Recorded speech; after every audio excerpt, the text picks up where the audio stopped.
Hello everybody and welcome to a special edition of Peteman Reviews. In honour of Star Wars Day, May the 4th, I decided to review the LEGO Super Star Destroyer Executor. Now, it doesn't even begin to fit on the screen, so a number of this will have to be handheld just to get you an idea of the sheer scale of the toy. However, before we start, I thought it might be useful just to do a size comparison with some of the Transformers that we've seen in previous reviews. So, we start with Silver Streak. I mean, just to get you an idea, he actually fits completely underneath the model with quite a lot of room to spare. If we hold him up to the model, as you can see, it absolutely dwarfs him. So, you know, I know Silver Streak's not the biggest Transformer in the world, but it just gives you an idea of the size of the LEGO model as well. And then we have Mania King, or Galvatron. While Galvatron is a better size in that he doesn't fit underneath it, again, you know, he's absolutely dwarfed by it.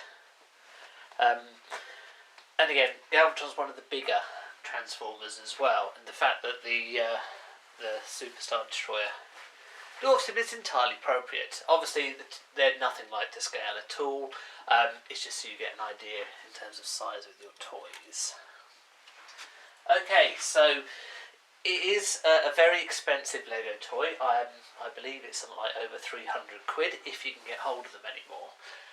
So perhaps one could argue it is a little bit overpriced. It's several thousand pieces. When I say several, I mean more like around 5 or so thousand pieces. We are talking about quite a lot. That said, a number of those pieces will be on the small side, kind of like that. So, yes, there are several thousand pieces. They're not all big, so there's a lot of fiddly work to do. It's definitely the collector's series, which means it's aimed at really at adults, both in terms of price point and in terms of complexity as well. In terms of the model itself, it looks great. It really does look great, and it really does the job well too. Downside, yes, it's expensive. It's also very heavy. It makes it difficult to do anything with. So we'll just go handheld for a little bit here. Give you an idea of the scale of it. One of the things which particularly brings the benefit of it is if we just go down there to the nose and then just look up. As you can see, you can barely see the end of the ship, and as we just move the camera along, you just kind of get a very good sense of scale of it, and just how big, how bulky it is, and just how good it is as well as a Model 2.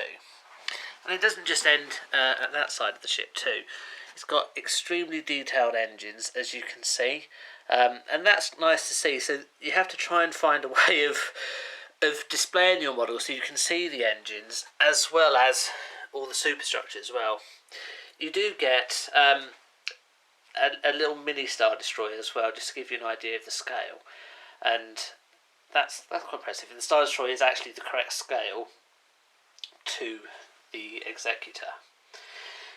Somewhat unusually, it does come with a core that releases to reveal a play scene inside, so you get some characters. Darth Vader, I put Admiral Yavellin, I believe he is in here as well, just because there's not really anywhere else to put him. He's not actually part of the Executor set. He came as a special release from LEGO on Star Wars Day. You get Bosk, IG-88 down the bottom here as well. Captain Piet, there we are, just kind of Captain Piet, and obviously Darth Vader. So, strictly speaking, it is a play set. I guess the only real use for it is to reenact the scene from Empire Strikes Back when Vader has all the bounty hunters together, and then Piet says, "Come look at the Emperor making transmission." You even get a little hollow of the Emperor. I'm not sure why you would ever do that, because that's not the purpose of this. It is an expensive set. It's intended for display purposes only. As you can see, once you've taken this off, it sometimes can be a little bit of a pain to get back on. Yet another reason not to fiddle about with it. I would imagine it's all about making sure that these fit right down.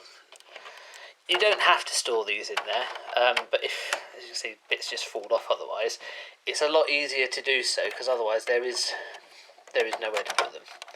There we are. And that just slots in. So unless you knew it was there, it fits in very well so you can't see it. So it's by far one of the, I think it's over, I don't think, I know it's over a metre long, and it really shows it, and it is extremely detailed. It looks brilliant. Say on a price per brick, probably not the most cost effective Lego you could ever get.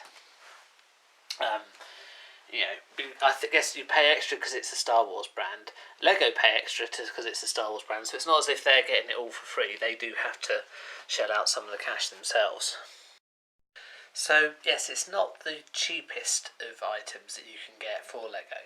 That said, you can't get hold of them anymore. I believe it is now out of stock, so if you do pick one up, the odds are the price is only going to go up.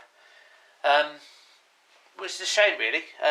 Which it's not a shame if you've already got the toy, but it's a shame if you're trying to get hold of them. I remember, like, the original Star Destroyer kits now you see easily on eBay for over £1,000, which is absurd level, but you just can't get them.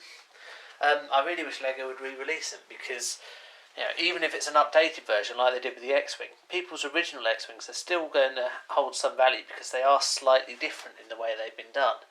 Obviously they won't hold as much value, but they will still hold some value, so they could do the same with the Star Destroyer. The AT-AT Walker, Death Star 1, Death Star 2, but I digress. In terms of this particular set, yes, if you can get hold of one, do get hold of one. Cost per brick, you could get better value for money. However, at over a metre long, it takes up a huge amount of space in your room. It looks fantastic. It really does look fantastic, and the scale of it is something that, you know, you really do need to see to believe it. Okay, so that is the review of the Lego Executor Super Star Destroyer. The only thing left to say is happy Star Wars Day, everybody. May the 4th be with you, and please leave any comments below. Click on the other links and we'll see you on the next video. Thank you. Goodbye.